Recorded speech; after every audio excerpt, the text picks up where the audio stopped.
আৰু কেইজনমান খেলুৱৈ দেখিবলৈ পাইছে টিভি স্ক্ৰীণত আৰু টেষ্ট চেম্পিয়ন বিশ্ব আলহী দল দক্ষিণ আফ্ৰিকাই গতিকে এতিয়া বৰ্ষাপাৰা ক্ৰিকেট ষ্টেডিয়ামত প্ৰতিশোধ লোৱাৰ সুযোগ আছে ভাৰতৰ গতিকে কেনেধৰণে সমতা স্থাপন কৰিব পাৰিব নে নোৱাৰে বৰ্ষাপাৰা ক্ৰিকেট ষ্টেডিয়ামৰ যি পিচ সেই পিচে কেনেকৈ ইয়াতে এটা এক্টিভিটি থাকিব সেইটোক লৈ এতিয়া কাৰণ শুভমন গিল আঘাতপ্ৰাপ্ত হৈ আছে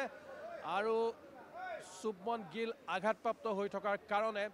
এই শৃংখলাৰ যিখন দ্বিতীয়খন মেচ এই দ্বিতীয়খন মেচত হয়তো তেওঁ অংশগ্ৰহণ কৰিব নোৱাৰিবও পাৰে আৰু শুভমন গিলক আমি দেখিছোঁ স্ক্ৰীণত দেখিছোঁ শুভমন গিল ভাৰতীয় ক্ৰিকেটৰ তাৰকা যিসকলক দেখিছে আপোনালোকে স্ক্ৰীণত দেখিছে আৰু কুলদীপ গৈছে আৰু এই লোকপ্ৰিয় গোপীনাথ বৰদলৈ বিমানবন্দৰত নিজৰ পচন্দৰ খেলুৱৈসকলক ইতিমধ্যে টেষ্ট শৃংখলাটোত এই চলিত যিটো টেষ্ট শৃংখলাটোত 1-0 ব্যৱধানত পৰাস্ত হৈ আছে টিম ইণ্ডিয়া কলকাতা ইডেন গাৰ্ডেনত আমি দেখিছোঁ সিফালে গ্লাছ পিন্ধি তেওঁ আছে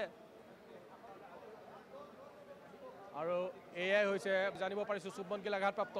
তেওঁ খেলিব পাৰিব নে নোৱাৰে বৰ্ষাপাৰাত সেইটো কাৰণে আমি অপেক্ষা কৰিব লাগিব বুমৰা আৰু এনেধৰণে এতিয়া সকলো ফালৰ